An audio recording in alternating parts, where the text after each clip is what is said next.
आज दोपहर में नजर डालते हैं अभी तक की बड़ी खबरों पर। सबसे पहले हेडलाइंस। खनन माफिया पर धर्मपुर प्रशासन का जबरदस्त प्रहार, 30 लाख की खनन सामग्री जब्त। जब तक विलय नहीं होगा तब तक जारी रहेगी हड़ताल, जिला परिषद कर्मचारी अड़े। क्या आपके घर में भी है सीलन? तो हिमाचल के इन छात्रों की तकनीक है बेस्ट ऑप्शन। अब ऑनलाइन कीजिए मां श्री नैना देवी के पावन दर्शन। रात 12 बजे से सुबह 5 बजे तक कटिंग, पंडोह में कैंची मोड़ पर सड़क दुरुस्ती का काम जोरों पर। चंबा में गरजे डाक कर्मचारी, 5 लाख ग्रेच्युटी मांगी।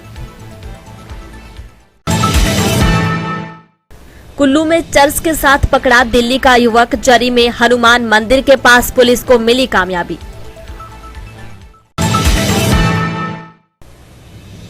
इस मार्ग से गुजरे भी तो कैसे, सोलन में बेहद खस्ता हो चुकी है सड़क की हालत। और अब खबरें विस्तार से। धर्मपुर के खड्डों में हो रहे अवैध खनन को लेकर धर्मपुर प्रशासन ने एक बार फिर से बड़ी कार्रवाई करते हुए लाखों रुपए की खनन सामग्री पकड़ी है। एसडीएम धर्मपुर राजेंद्र गौतम सहित एसएचओ रजनीश ठाकुर व खनन निरीक्षक सोहन सिंह के नेतृत्व में की गई कार्यवाही में सोन बलियाना जांदर खड्डों के किनारे लगे रेत, बजरी और बोल्डर को जब्त किया गया है।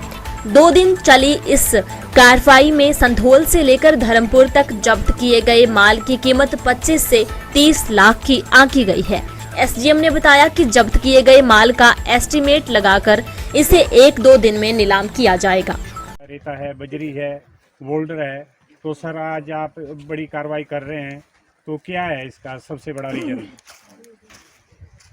आज हमने यहाँ पे संयुक्त टीम जिसमें एसएचओ धर्मपुर, माइनिंग इंस्पेक्टर और पीडब्ल्यूडी के अधिकारी यहाँ पे हमारे साथ हैं, और हमने यहाँ पे डंपिंग का जो था वो बहुत ज़्यादा खड्ड में हुई है, कई दिनों से जारी थी, और सूचना के आधार पर हम यहाँ पे आज कार्रवाई कर रहे हैं। इससे पहले कल तहसीलदार संधोल और एसएचओ धर्मपुर की अगुवाई में धर्मपुर संधोल वाले एरिया में भी लगभग 1000 मीट्रिक टन जो था वो हमने मटेरियल जो था वो इलीगल मटेरियल जो है वो सीज किया है।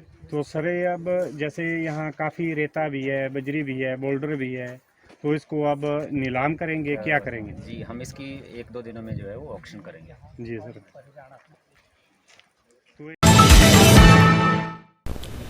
जिला परिषद कैडर कर्मचारी पिछले 5 दिनों से अनिश्चितकालीन हड़ताल पर बैठ गए हैं। अब सरकार से भी अच्छा रिस्पांस न मिलने पर कर्मचारी खफा हो गए हैं।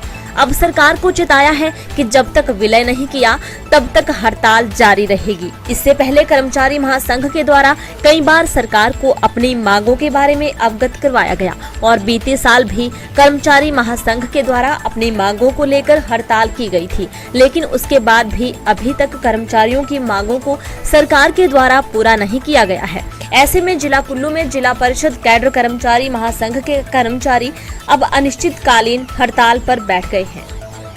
कितना दिन है, किस तरह की वार्ता रही है और आगे क्या रणनीति रहेगी? अब आज हमारा जिला परिषद कैडर के समस्त अधिकारी कर्मचारी का 5वां दिन लगातार है कि हमें विभाग में विलय किया जाए। और पिछले कल जो वार्ता शिमला में माननीय मंत्री जी के साथ हमारे स्टेट कार्यकारिणी की हुई है, उसमें एक बार मंत्री जी ने अंदर बुलाया है अपने कैबिन में, और उस पर जब चर्चा हुई उस पर हमारे जो साथी लोग जो हमने उनसे बात की हुई थी कि हमें सिर्फ विभाग चाहिए, उसके अलावा हमने कोई भी बात गवर्नमेंट की या विभाग की नहीं सुनी है। तो उस पर जब हमारे राज्य कार्यकारिणी ने माननीय मंत्री जी से बात रखी तो एक बार तो उन्होंने इनकार किया। देश भर में प्लास्टिक और सॉलिड वेस्ट का उपयोग बिल्डिंग कंस्ट्रक्शन में होगा। इतना ही नहीं, जिन घरों में सीलन की समस्या रहती है उन घरों के लिए क्रिएट फ्रॉम वेस्ट द्वारा तैयार मटेरियल से बचाया जा सकेगा। आईआईटी कमांद में आयोजित हिमालयन स्टार्टअप ट्रैक के 7वें संस्करण में पीजी कॉलेज नाहन के स्टूडेंट्स अदनान सईद, संजम कुमार, वृंदा शर्मा और बिलाल ऐसा स्टार्टअप लेकर आए हैं जिसके द्वारा कूड़े का सही ढंग से उपयोग हो सकेगा। शोधकर्ताओं ने अपने शोध का शीर्षक क्रिएट फ्रॉम वेस्ट दिया है। जिन लोगों को घरों में सीलन की समस्या से जूझना पड़ता है, उन लोगों की समस्या को उक्त विधि द्वारा खत्म कर दिया जाएगा। मेरा नाम अदनान सैयद है। मैं एक स्टार्टअप लेके आया हूँ IIT मंडी कैटलिस्ट डिपार्टमेंट में। मैं ऑलरेडी इंक्यूबेटेड हूँ IIT मंडी में। हमारे स्टार्टअप का नाम है क्रिएट फ्रॉम वेस्ट। हम एक ऐसी चीज़ बना रहे हैं जो टोटली वेस्ट से बनी है। हमने एक रिसर्च की, एक पॉइंट पाया कि हमारे देश में 70% वेस्ट है वो ऐसे ही डंप यार्ड में पड़ा है और उसका कोई यूज़ नहीं हो रहा है। तो हमने उसको यूज़ करके कंस्ट्रक्शन मटेरियल बनाया। जैसे कि आप ये देख सकते हैं कि एक पेवर ब्लॉक बनाया है। ये पेवर ब्लॉक जो है, इसकी ये खास बात है कि ये टोटली प्लास्टिक वेस्ट और सॉलिड वेस्ट से बना है और इसकी जो कॉस्ट है वो अभी जो पेवर ब्लॉक्स आ रहे हैं उनके मुकाबले बहुत कम है। अलॉन्ग विद दैट हमने एक कंस्ट्रक्शन पाउडर मिक्स भी बनाया है। ये इंटरनल प्लास्टर और एक्सटर्नल प्लास्टर में यूज़ होता है। इसकी ये खास बात है कि जो हमारे पास वाटर सीलिंग की प्रॉब्लम आती है, सीलन आती है, उसको ये ख़त्म कर देगा।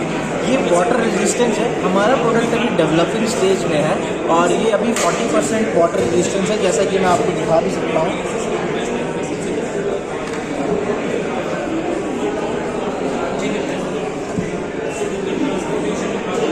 इसके ऊपर वाटर ठहर जाएगा बट ये अब्जॉर्ब नहीं करेगा। तो ये वाटर रेजिस्टेंस है अपनी 40% और हम इसको 100% वाटर रेजिस्टेंस बनाने की वो कर रहे हैं, कोशिश कर रहे हैं। और जो फाइनल प्रोडक्ट आएगा उसकी ये खास बात होगी कि वो made up of totally plastic से होगा अलॉन्ग विद दैट, और वो इंसुलेटेड होगा। इंसुलेशन का मतलब गर्मियों में सर्दी का एहसास देगा घर में और सर्दियों में गर्म रखेगा आपके घर को। और जो सीलिंग की प्रॉब्लम है वो भी कॉस्ट इफेक्टिव वे में सॉल्व हो जाएगी। तो हमारा स्टार्टअप यही काम कर रहा है।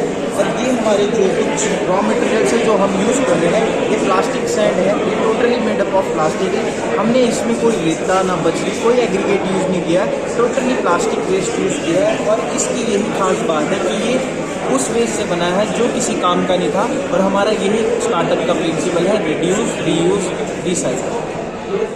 दिव्य हिमाचल प्रेजेंट्स गोयल मोटर्स हिमाचल की आवाज 2023, पावर्ड बाय अर्नी यूनिवर्सिटी। माने दिलदारा असां ते तैनू रब मने। ग्रैंड फिनाले 12 अक्टूबर को गवर्नमेंट डिग्री कॉलेज धर्मशाला के ऑडिटोरियम में। नशा पहला खुमार, नया प्यार है नया। Win cash prices. अधिक जानकारी के लिए पढ़ते रहें दिव्य हिमाचल समाचार पत्र और फेसबुक पर लाइक करें हिमाचल की आवाज पेज। देश और विदेश के श्रद्धालु अब ऑनलाइन माता श्री नैना देवी के दर्शन और दान कर सकेंगे। मंदिर न्यास ने अपनी वेबसाइट लॉन्च की है, जिसे मंदिर के अध्यक्ष इंजीनियर धर्मपाल ने तैयार किया है। मंदिर न्यास की आयुक्त निधि पटेल ने बताया कि मंदिर न्यास का मुख्य उद्देश्य श्रद्धालुओं को इस तीर्थ स्थल पर बेहतर सुविधाएं उपलब्ध करवाना है, जिसमें पीने के पानी, सुलभ शौचालय और साफ सफाई की व्यवस्था शामिल है। नवरात्र के दौरान भी श्रद्धालुओं की सुविधा का पूरा ध्यान रखा जाएगा, जिसके लिए मंदिर न्यास ने अपनी तैयारियां पूरी तरह से शुरू कर दी हैं, ताकि श्रद्धालुओं को किसी प्रकार की दिक्कत का सामना न करना पड़े। टेम्पल ट्रस्ट की उसमें जो हमारे ऑलरेडी काम चले हुए हैं उनके एक्शन टेकन रिपोर्ट ली गई और जो मंदिर के फर्दर डेवलपमेंट में जो हम प्लान कर रहे हैं वो डिस्कस किया गया कि टेम्पल कॉम्प्लेक्स को कैसे डेवलप करना है। New camp house, rest house लोगों ने प्लान किया कि कहाँ कहाँ बनने चाहिए, क्या कैपेसिटी होनी चाहिए।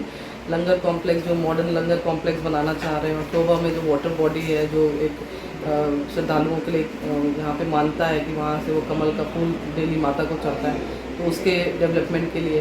तो इस तरह हमारे काफ़ी जो डेवलपमेंट वर्क है, प्रोजेक्ट है, उसके बारे में आज डिस्कशन हुआ। और श्रद्धालुओं के लिए कहाँ कहाँ लाइटों की ज़रूरत है, शौचालयों की ज़रूरत है, रास्ते कहाँ कहाँ ठीक करने हैं, उस पर भी वार्तालाप हुई और ट्रस्ट से हम अप्रूवल पास हुआ कुछ प्रोजेक्ट्स पे। तो इस तरह करके मंदिर से डेवलपमेंट बहुत सारे चीज़ों पे आज हमारा मंथन है। जी मैडम, नवरात्रि भी शुरू होने वाले हैं इस रात पक्ष के बाद, तो इसके लिए क्या व्यवस्था है जी मंदिर ट्रस्ट की? उसकी भी हमारी मीटिंग हो चुकी है मेले से संबंधित, और सारे विभागों को नेसेसरी डायरेक्शन दे दिए हमने कि भरकर जो भी तैयारियाँ, जैसे अभी हमने पिछले मेले में की, उसी तरह श्रद्धालुओं को कोई समस्या न आने पाए, तो उसके लिए सारे डायरेक्शन सभी विभाग को मिले। जी सर, एक पहले से डिमांड थी, कुछ श्रद्धालु जो अदर कंट्रीज़ में रहते हैं वो कहते हैं हमें ऑनलाइन डोनेशन की फैसिलिटी नहीं मिल पाती और एक पूर्ण रूप से व्यवस्था नहीं, उनको इन्फॉर्मेशन नहीं मिल पाती थी। तो उसी के मद्देनज़र रखते हुए मुझे एक आइडिया आया। मैं खुद एक इंजीनियर हूँ, तो मैंने सोचा एक वेबसाइट एक खुद से प्रिपेयर करके अपनी टीम को साथ इन्वॉल्व करके, तो मैंने जब ज्वाइन किया था तो मैंने उस टाइम स्टार्ट किया और आज 6 महीने लगे उसको कंप्लीट होने में। तो उसमें सभी फैसिलिटीज़ जो श्रद्धालुओं के लिए होनी चाहिए, एकोमोडेशन वो भी ऑनलाइन माध्यम से हम वो करवा सकते हैं और डोनेशन करवा सकते हैं, और ऑनलाइन फैसिलिटीज़ जो पूजा या फिर प्रसाद है वो आने वाले टाइम में उसमें जोड़ देंगे। तो आज मैंने चाहा कि आज ट्रस्ट की मीटिंग है, तो मैडम से हमने आज उसका शुभारंभ करवाया। तो देखते हैं उसका कैसा रिस्पॉन्स आता है और लोगों को कैसी फैसिलिटीज़ उस पर हम और प्रोवाइड करवा सकते हैं। पंडोह के पास दिन को टूटे कैंची मोड़ पर युद्ध स्तर पर निर्माण हो रहा है, तो रात को वैकल्पिक मार्ग को चौड़ा करने में पसीना बहाया जा रहा है। यह रूटीन वर्क नहीं है, अपितु प्रदेश सरकार के दबाव के बाद बरसात में टूटे राष्ट्रीय राजमार्ग पर 2 तरफा वाहनों को सुचारू व्यवस्था बनाने के प्रयास हैं, जो धरातल पर दिखाई देने लगे हैं। इसका बड़ा कारण जहां कुल्लू का अंतर्राष्ट्रीय दशहरा मेला है, वहीं पर्यटक उद्योग को पुनः स्थापित करना भी है। इन सबके चलते लोक निर्माण विभाग पंडोह डैम के वैकल्पिक मार्ग पर एक साथ छोटी बड़ी गाड़ियां निकालने के लिए रात 12 बजे से सुबह 5 बजे तक 3 दिन से कटिंग कर रहा है।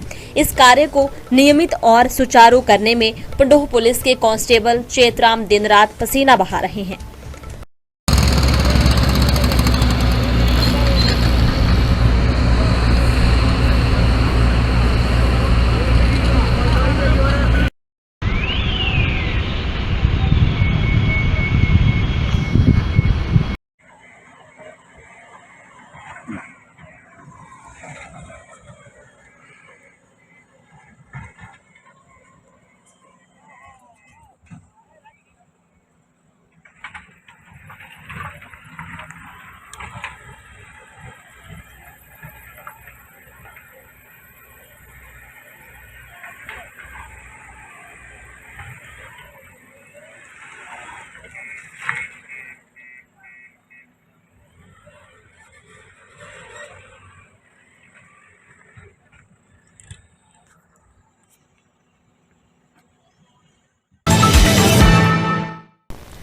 अखिल भारतीय ग्राम डाक कर्मचारी संघ चंबा मंडल ने बुधवार को मांगों के समर्थन में मुख्य डाकघर के बाहर जमकर हल्ला बोला।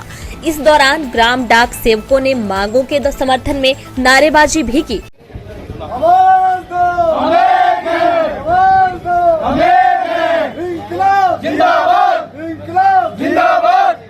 भारत माता की जय, भारत माता की जय।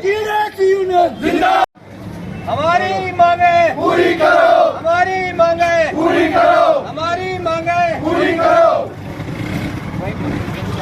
जेडीएस यूनियन जिंदाबाद, जिंदाबाद, जिंदाबाद। जेडीएस यूनियन जिंदाबाद, जिंदाबाद, जिंदाबाद। जेडीएस यूनियन जिंदाबाद, जिंदाबाद, जिंदाबाद।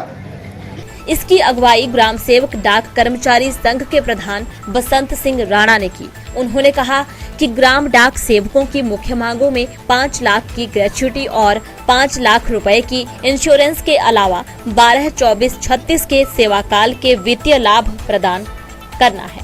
उन्होंने कहा कि यदि जल्द मांगे पूरी न हुई तो दिसंबर माह से ग्रामीण डाक सेवक अनिश्चितकाल हड़ताल पर जाने को मजबूर होंगे। Basant Singh Rana, president AITDUS union Chamba Mandal. हम आज एक दिन की हड़ताल इसलिए है कि हमारा 12, 24, 36 का जो था वो नहीं दे रहे हैं। दूसरा हमारा ये ग्रेजुटी का है 5 लाख का। तीसरा है हमारा इंश्योरेंस का 5 लाख का। और अगर आज हमें एक दिन की हड़ताल है, अगर ये नहीं मानी गई तो हम दिसंबर में फिर अनिश्चितकाल हड़ताल पे होगा। कुल्लू में पुलिस ने जरी में दिल्ली के युवक को 620 ग्राम चर्च के साथ गिरफ्तार किया है। हुआ यूं कि पुलिस थाना कुल्लू के अंतर्गत जरी चौकी की टीम गश्त पर थी। इस दौरान बुजी मोड़ में हनुमान मंदिर के पास दिल्ली निवासी 36 वर्षीय संदीप के कब्जे से 620 ग्राम चर्च बरामद हुई। पुलिस ने आरोपी के खिलाफ पुलिस थाना कुल्लू में मादक पदार्थ अधिनियम के तहत अभियोग दर्ज कर गिरफ्तार कर लिया है। एसपी कुल्लू साक्षी वर्मा ने खबर की पुष्टि की है। मॉल रोड सोलन से मिनी सचिवालय की ओर जाने वाले मार्ग की हालत बेहद खस्ता है। पिछले कई महीनों से मार्ग की हालत बद से बदतर होती जा रही है, लेकिन विभाग इस ओर ध्यान नहीं दे रहा है। हैरानी तो इस बात की है कि इस मार्ग का उपयोग जिला प्रशासन के आला अधिकारी प्रतिदिन करते हैं, बावजूद इसके इस मार्ग को ठीक नहीं किया जा रहा है। गुजरने वाले विशेषकर पैदल राहगीरों का कहना है कि सड़क की हालत काफी खस्ता है और टूटी हुई सड़क से धूल के गुबार भी उठते रहते हैं। इससे हर समय दुर्घटना का भय भी बना रहता है। और ये गुड्डे तो सर इनको तो 4-5 महीने हो गए हैं, जब से बदलाव के लिए पूरा लैंडस्लाइड हो गया है। यहाँ पे चलना भी बड़ा मुश्किल है। यहाँ पे गड्ढे देखो आप, यहाँ पे पूरा इलेक्ट्रिसिटी रोड है, डीसी ऑफिस का रोड है, इतने अधिकारी जाते हैं, उनका ध्यान भी नहीं आता है यहाँ पे कि यहाँ पे इतना गंदा है। यहाँ पे तो स्कूल के बच्चे क्रॉस आते हैं, जब वो क्रॉस करते हैं तो क्रॉस करने में बड़ी परेशानी होती है। कई बच्चे अगर यहाँ पे तो एक्सीडेंट भी हो सकता है, कभी बच्चे नहीं कर सकते, पूरे क्रॉस नहीं कर सकते। यहाँ पे देखो, यहाँ पे गड्ढे कितने ज़्यादा है। और जैसे अभी लैंडस्लाइड हुआ था, लैंडस्लाइड होने के बाद इन्होंने चलने के लिए रास्ता तो बना दिया है, पर यहाँ पे देखो पानी कितना बह रहा है और यहाँ पे गड्ढे दुनिया भर के हैं। अगर गाड़ी आएगी ऊपर नीचे भी जा सकते हैं, क्रॉस नहीं कर सकते हम इसको। तो जो इसमें अधिकारी है उनको यहाँ पे ध्यान देना चाहिए और गड्ढों को भरना चाहिए। तो मैं वैसे यहीं पर रहती हूँ, मैं नजदीक में ही रहती हूँ सर। चलने फिरने में तो बड़ा मुश्किल है, यहाँ पे क्रॉस करना बड़ा मुश्किल है। अगर गाड़ी आ जाएगी तो अगर बीच में फंस जाएगा तो कुछ भी हो सकता है, कभी भी कुछ भी हो सकता है। गाड़ी के नीचे कुछ भी पाँव आ सकता है, कुछ भी हो सकता है। आज दोपहर में अभी तक के लिए इतना ही। देखते रहिए दिव्य हिमाचल टीवी।